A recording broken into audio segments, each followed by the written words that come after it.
Hello everyone. हामी चाहिँ जब एनालाइसिसको बारेमा डिस्कस गर्दै थियौँ हैन।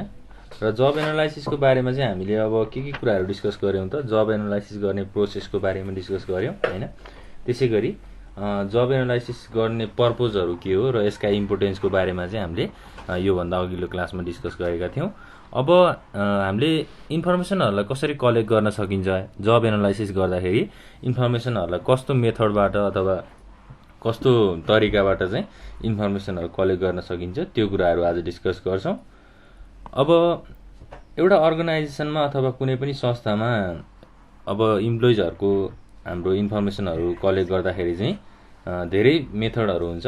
म्यानेजरहरूले चाहिँ के गर्छन् त धेरै छुट्टै छुट्टै खालको मेथडहरू अथवा तरिकाहरूलाई युज गर्छन् हैन, जब रिलेटेड इन्फर्मेसनहरू थाहा पाउनको लागि। अब इन्फर्मेसनहरू चाहिँ कसले कलेक्ट गर्छ त एउटा जब एनालिस्टले चाहिँ जब एनालिस्टले चाहिँ इन्फर्मेसनहरू कलेक्ट गर्छन्। अब हाम्रो मेथड्सहरूमा चाहिँ फर्स्ट मेथड छ इन्टरभ्यू हैन। इन्टरभ्यूको माध्यमबाट चाहिँ इन्फर्मेसनहरू अथवा डेटाहरू चाहिँ कलेक्ट गर्न सकिन्छ। अब इन्टरभ्यू भनेको चाहिँ कस्तो खालको मेथड हो त एउटा फेस टु फेस हैन, एउटा वर्कर्सहरूसँग अथवा इम्प्लोइजहरूसँग चाहिँ फेस टु फेस कम्युनिकेसन गरेर लिने इन्फर्मेसनहरूलाई चाहिँ हामीले इन्टरभ्यू भन्न सक्छौँ हैन। अब यसलाई डेफिनेसनबाट भन्दाखेरि त सजिलो नै भयो हैन। Face to face communication with workers, कामदारहरूसँग चाहिँ काम गर्ने मान्छेहरूसँग चाहिँ के हुन्छ त फेस टु फेस कम्युनिकेसन हुन्छ।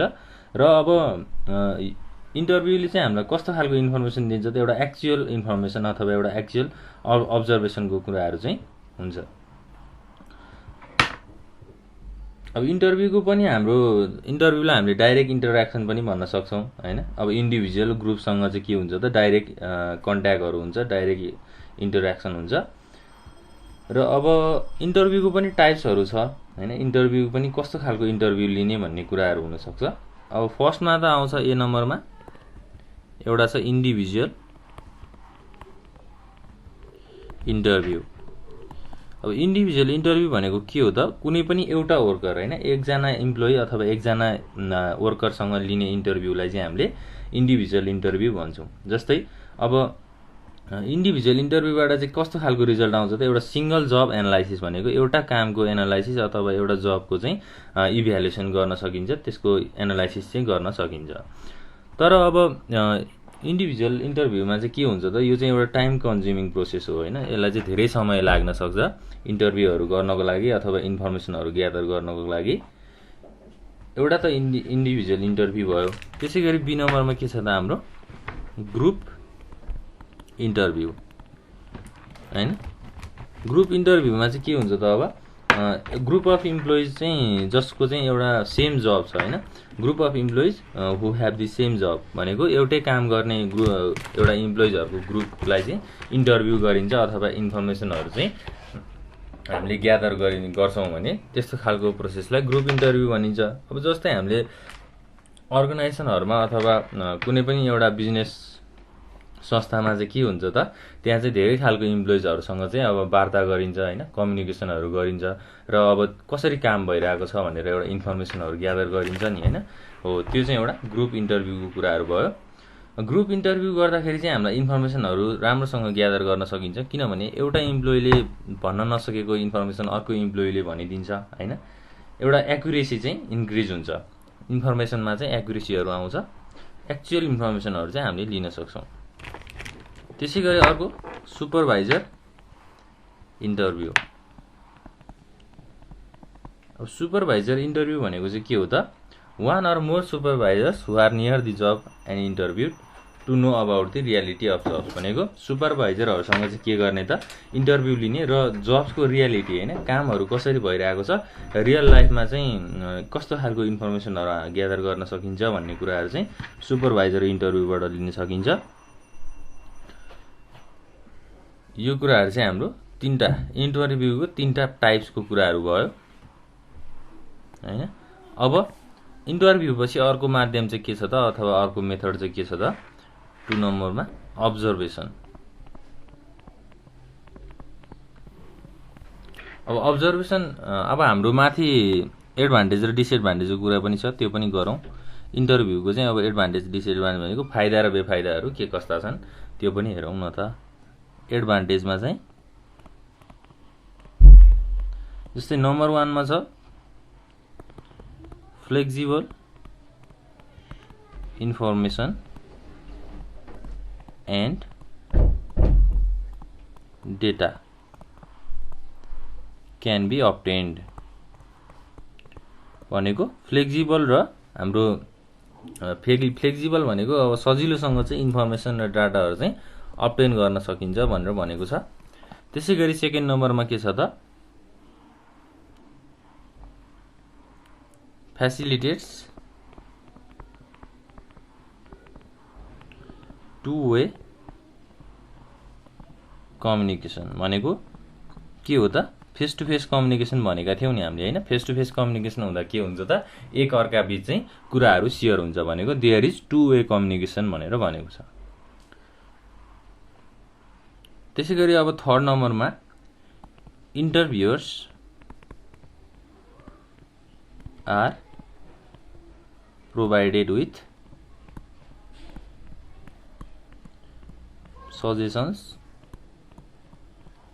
And instructions.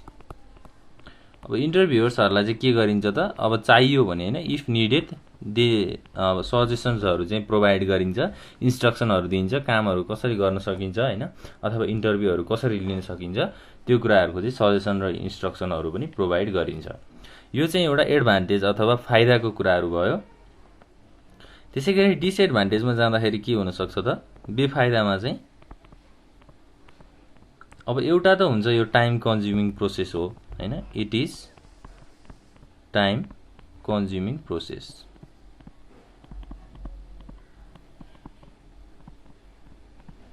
त्यसै गरी सेकेन्ड नम्बरमा के हुन सक्छ त यसले चाहिँ प्रोभाइड्स क्वान्टिटेटिभ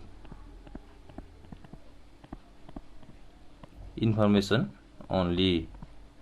क्वान्टिटेटिभ इन्फर्मेसनहरू चाहिँ यसले प्रोभाइड गर्छ, क्वान्टिटेटिभ इन्फर्मेसन मात्रै प्रोभाइड गर्छ भनेको छ। जस्तै अब क्वालिटीको कुराहरू हैन कामको गुणस्तरको कुराहरू चाहिँ यसले एक्सप्लेन गर्दैन अथवा प्रोभाइड गर्दैन भनेर भनेको छ। त्यसै गरी थर्डमा के हुन्छ त अब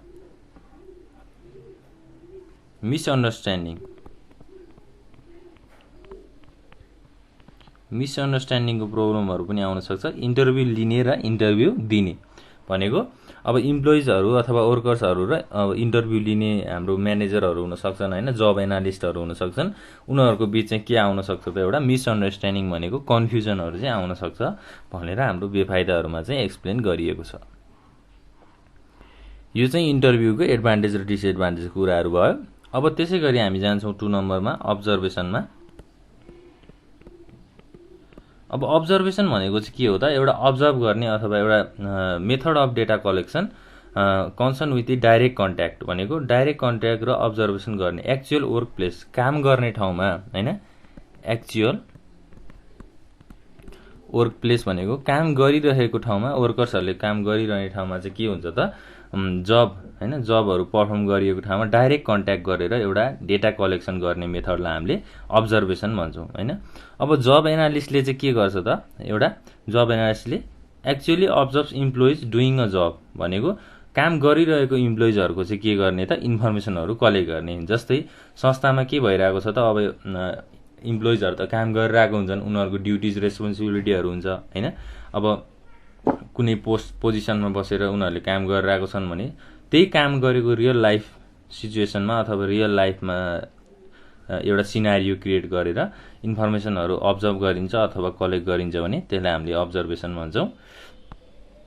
जस्तै अब इन्फर्मेसनहरू चाहिँ के को आधारमा कलेक्ट गरिन्छ अथवा कस्तो खालको इन्फर्मेसनहरू कलेक्ट गरिन्छ त information relating to job activities. जस्तै इक्विपमेन्टको कुराहरू आउन सक्छ हैन। त्यसै गरी मेटेरियल्सको कुराहरू, त्यसै गरी अरू के हुन सक्छ त हाम्रो वर्किङ कन्डिसन्स के कस्तो छ हैन कन्डिसन्सको बारेमा चाहिँ इन्फर्मेसनहरु चाहिँ के गर्ने त कलेक्ट गर्ने हैन अथवा अब्जर्भ गर्ने प्रोसेसलाई के भनिन्छ त obtained by actual work environment भनेको काम गरिरहने वातावरणको चाहिँ अब इन्फर्मेसनहरु ग्यादर गर्ने भनेर भनेको छ है ल अब अब्जर्भेसन भनेको चाहिँ एउटा सुइटेबल टेक्निक हो है इन्फर्मेसन कलेक्ट गर्ने एउटा सजिलो अथवा एउटा सुइटेबल टेक्निकलाई हामीले अब्जर्भेसन भन्न सक्छौं अब यसका पनि एडभान्टेज र डिसएडभान्टेजहरु छ हैन अब्जर्भेसनको पनि फाइदा र बेफाइदा कुराहरु छ त्यो पनि हामी हेरौं जस्तै अब एडभान्टेजमा चाहिँ के भन्न सकिन्छ त एउटा चाहिँ सिम्पल मेथड हो भन्न सकिन्छ हैन सजिलो तरिका इन्फर्मेसनहरु कलेक्ट गर्ने सजिलो तरिका त्यसैगरी अर्को के हुन सक्छ त behavioural and actual information can be obtained भनेको बिहेभियरल र एक्चुअल इन्फर्मेसन भनेको एउटा सही इन्फर्मेसन हैन हरु चाहिँ obtain गर्न सकिन्छ त्यसैगरी अर्को के छ त प्रोवाइड्स फिडब्याक हैन फिडब्याक र सजेसनहरु प्रोवाइड गर्छ कसलाई त इम्प्लोइजहरुलाई अब्जर्भेसन टेक्निकले चाहिँ इम्प्लोइजहरुलाई चाहिँ फिडब्याकहरु पनि दिने भयो प्रोवाइड गर्ने भयो यो कुराहरु चाहिँ हाम्रो एडभान्टेजमा छ अब त्यसैगरी डिसएडभान्टेज अथवा बेफाइदाको कुराहरु गर्दाखेरि के छ त अब्जर्भेसन मेथडको नम्बर 1 मा त एउटा एक्सपेन्सिभ भयो हैन अब्जर्भेसन मेथड चाहिँ एउटा महँगो छ यसको यो मेथोडोलोजी चाहिँ त्यसैगरी सेकेन्डमा छ टाइम कन्ज्युमिङ टास्क हैन समय धेरै लाग्छ अब्जर्भेसन गर्नको लागि त्यसैगरी थर्डमा छ के unsuitable for top managers to observe their work अब टप म्यानेजरहरुले गरेको कामलाई अथवा उनीहरुले गरेको ड्युटीजहरुलाई चाहिँ अब्जर्भ गर्न गाह्रो छ हैन अनसुइटेबल छ भनेर भनिन्छ अब टप म्यानेजरहरुले गरेको कामलाई कसरी अब्जर्भ गर्ने हैन उनीहरुको त एउटा छुट्टै स्ट्यान्डर्ड हुन्छ त्यो कुराहरु चाहिँ हामीले बुझ्नु पर्छ ल यो चाहिँ अब बेफाइदाको कुराहरु भयो त्यसैगरी अर्को टेक्निक छ अर्को टेक्निकमा चाहिँ क्वेशनियरको कुराहरु छ थर्डमा क्वेशनियर अब क्वेशनियर भनेको चाहिँ के हो त क्वेशनियर भनेको चाहिँ लिस्ट अफ क्वेशन्स हैन रिलेटिङ टु जब हैन जब एनालाइसिस गर्दाखेरि अब पर्पज र अब्जेक्टिभ्सहरुलाई रिलेट गरेर एउटा क्वेशन्सहरु तयार गरिन्छ र त्यो क्वेशन्सहरु चाहिँ अब हाम्रो डेटा कलेक्सन अथवा इन्फर्मेसनहरु कलेक्ट गर्दाखेरि इम्प्लोइजहरुलाई सोधिन्छ क्वेशनियरलाई चाहिँ हामीले लिस्ट अफ क्वेशन्स पनि भन्न सक्छौं जस्तै अब हामी अब कुनै अब कलेज अथवा हामी फिल्ड अब सोशल फिल्ड भिजिटमा गयौं भने के गर्छौं त हामीले एउटा क्वेशन्सको चाहिँ लिस्ट तयार पार्छौं हैन त्यो क्वेशन चाहिँ हामीले अब सोसाइटीको मान्छेहरुलाई सोध्छौं हैन अनि त्यो क्वेशन सोधेपछि त्यहाँबाट आउने इन्फर्मेसनहरुलाई हामीले के गर्छौं त एनालाइसिस गर्छौं नि हैन अब एउटा अर्गनाइजेसनमा पनि के हुन्छ त क्वेशनियर भनेको क्वेशन्सहरु चाहिँ तयार हुन्छ र त्यो क्वेशन्सहरुलाई चाहिँ अब हाम्रो जबको पर्पज अनुसार हैन कस्तो खालको जब हो त्यो अनुसार चाहिँ डेटाहरु कलेक्ट गर्न सकिन्छ क्वेशनियरबाट कस्तो खालको इन्फर्मेसनहरु अथवा कस्तो खालको डेटाहरु कलेक्ट गर्न सकिन्छ त भन्दा relating to knowledge skill ability हैन त्यसैगरी ड्युटीज एन्ड रेस्पोन्सिबिलिटी कुनै पनि जब गर्नको लागि एउटा संस्थामा कामहरु गर्नको लागि के कुराहरु चाहिन्छ त्यसको चाहिँ एउटा क्वेशन्सहरु रेडी गरेर हामीले इन्फर्मेसनहरु चाहिँ ग्यादर गर्न सक्छौं जस्तै मैले के भने त नलेजको कुराहरु भने ज्ञानको कुराहरु हैन त्यसैगरी स्किल एबिलिटी त्यो काम गर्नको लागि उसँग क्षमता कति छ त्यो कुराहरुको पनि हामीले इन्फर्मेसनहरु चाहिँ कलेक्ट गर्न सक्छौं ल अब क्वेशनियरको पनि यसको एडभान्टेजहरु छ त्यसको पनि हामी डिस्कस गरौं एडभान्टेज अथवा फाइदामा नम्बर 1 मा के छ त सिम्पल टु फिल इन भनेको क्वेसनरियरहरु तयार पारिसकेपछि एउटा स्टेटमेन्टमा चाहिँ अब इन्फर्मेसनहरु चाहिँ फिल गरिएको हुन्छ हैन इन्फर्मेसनहरु चाहिँ लेखिएको हुन्छ भनेपछि सिम्पल टु फिल इन भनेको त्यो इन्फर्मेसनहरुलाई फिल गर्न चाहिँ सिम्पल छ भनेर भनेको छ सजिलो छ भनेर भनेको छ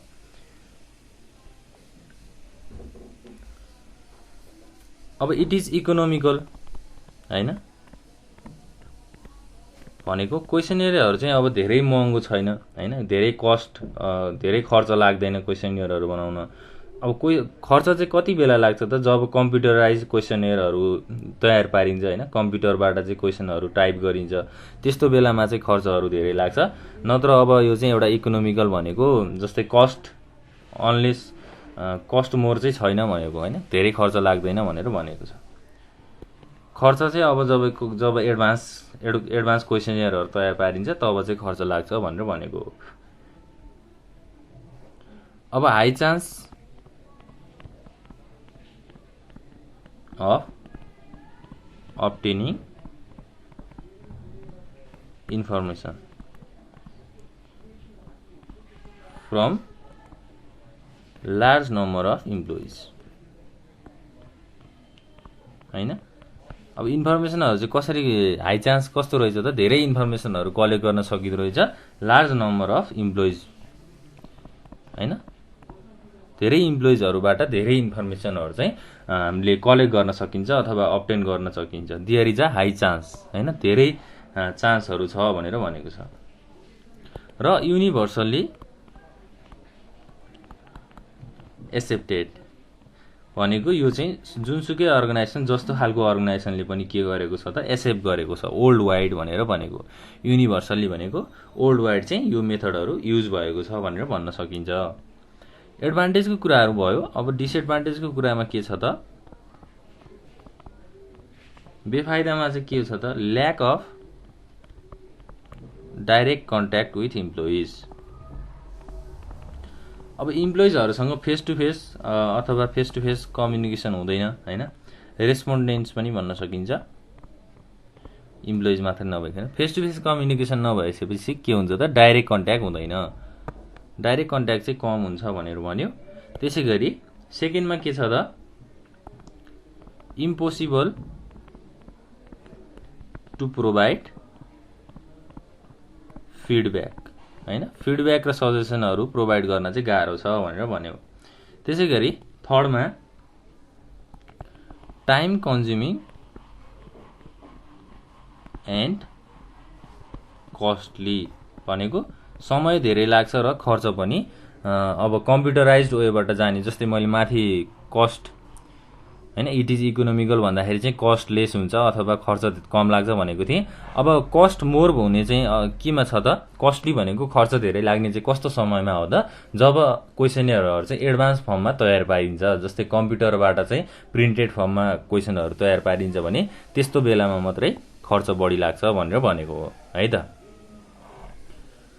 माथि प्रोवाइड फिडब्याक इम्पोसिबल भनेको छ अब क्वेसनरहरुबाट इन्फर्मेसन कलेक्ट भइसकेपछि कुन इम्प्लोइजले अथवा कुन रेस्पोन्डेन्टले चाहिँ त्यो इन्फर्मेसनहरु दिएको हो उनीहरुलाई फिडब्याक दिन चाहिँ गाह्रो हुन्छ जस्तै फेस टु फेस कम्युनिकेसनमा डाइरेक्ट कन्ट्याक्ट हुन्थ्यो डाइरेक्ट कन्ट्याक्ट हुँदाखेरि त्यही बेलामा चाहिँ फिडब्याकहरु दिन सकिन्थ्यो तर अब यो मेथडमा चाहिँ फिडब्याकहरु दिन पनि गाह्रो छ टाइम कन्ज्युमिङ भनेको टाइम पनि धेरै लाग्ने भयो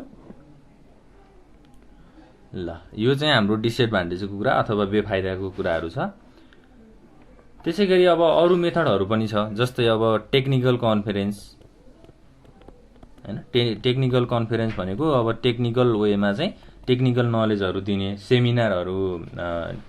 सेमिनारहरु अर्गनाइज गर्ने हैन जब एक्सपर्ट्सहरुलाई चाहिँ अब के कुराहरु गाह्रो भइराको छ त्यो कुरामा चाहिँ डिस्कस गर्ने हैन अनि इन्फर्मेसन अथवा फिडब्याकहरु प्रोवाइड गर्दिने a conference is arrange for the supervisors भनेको अर्गनाइजेसनमा सुपरभाइजर्सहरुलाई चाहिँ कन्फरेन्स अथवा सेमिनारहरु अर्गनाइज गरिदो रहेछ र कस्तो खालको नलेजहरु दिन्छ knowledge and skill about job characteristics भनेको काम गर्दाखेरि के कुराहरु चाहिन्छ त्यसको बारेमा चाहिँ नलेज र स्किलहरु प्रोवाइड गर्ने जस्तै जब गर्दाखेरि के गाह्रो भयो जब डिफिकल्टीको कुराहरु हैन यस्तो कुराहरुको चाहिँ इन्फर्मेसनहरु टेक्निकल कन्फरेन्सबाट चाहिँ प्रोवाइड गरिन्छ टेक्निकल कन्फरेन्सले पहिला चाहिँ अब के कुराहरू समस्याहरू आएको छ त्यो कुराहरूको चाहिँ इन्फर्मेसनहरू कलेक्ट गर्छ होइन, जब रिलेटेड डेटा होइन, जबको चाहिँ अब डेटाहरू कलेक्ट गर्छ र अब त्यसबाट निस्किएको समस्या, त्यसबाट निस्किएको चुनौतीहरूलाई चाहिँ टेक्निकल कन्फरेन्सको माध्यमबाट चाहिँ इन्फर्मेसनहरू चाहिँ फिडब्याकहरू चाहिँ प्रोभाइड गरिन्छ टेक्निकल कन्फरेन्स। त्यसै गरी अब अर्को डायरीको कुराहरू आउन सक्छ होइन। डायरी भनेको चाहिँ एउटा डेली लिस्टिङ्स केप्ड बाई वर्कर्स भनेको काम गर्नेले चाहिँ के गर्छ त एउटा डायरी प्रिपेयर गर्छ जसमा चाहिँ उनीहरूले गरेको डेली कामहरूको चाहिँ एउटा लिस्टिङ हुन्छ होइन। डेली एक्टिभिटिज भनेको डे टु डे कस्तो खालको काम भयो त्यसको एउटा लिस्टिङ गर्ने प्रोसेसलाई डायरी भनिन्छ।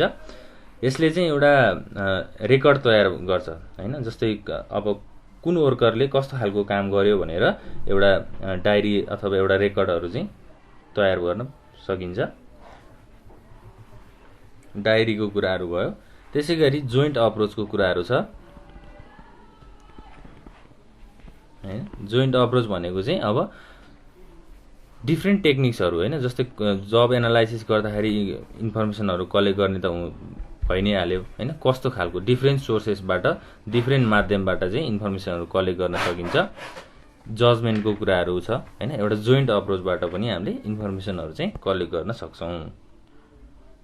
ल अब यो भयो हाम्रो मेथड्स अफ कलेक्टिङ इन्फर्मेसन होइन। हामीले डिस्कस गरेको टपिक भनेको methods of collecting job analysis इन्फर्मेसनमा यही कुराहरू छ। अब यो कुराहरूलाई चाहिँ हामीले पोइन्ट वाइज याद गर्नुपर्छ।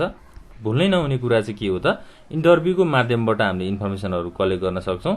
त्यसै गरी अर्को के छ त, अब्जर्भेसनबाट गर्न सक्छौँ र क्वेसनियरहरू छ होइन, क्वेसन्सहरू तयार पारेर हामीले फर्महरू चाहिँ इस्ट्याब्लिस गर्न सक्छौँ। त्यसै गरी टेक्निकल कन्फरेन्स, डायरी र जोइन्ट अप्रोचबाट यो कुराहरू सम्भव छ। ल अब यति कुराहरू हजुरहरूले बुझ्नु होला। नेक्स्ट क्लासमा चाहिँ हामीले डिस्कस गर्ने टपिक भनेको के हो त, हाम्रो रिक्रुटमेन्ट, सेलेक्सन एन्ड सोसियलाइजेसन होइन। रिक्रुटमेन्टको बारेमा कुराहरू गर्छौँ। Thank you.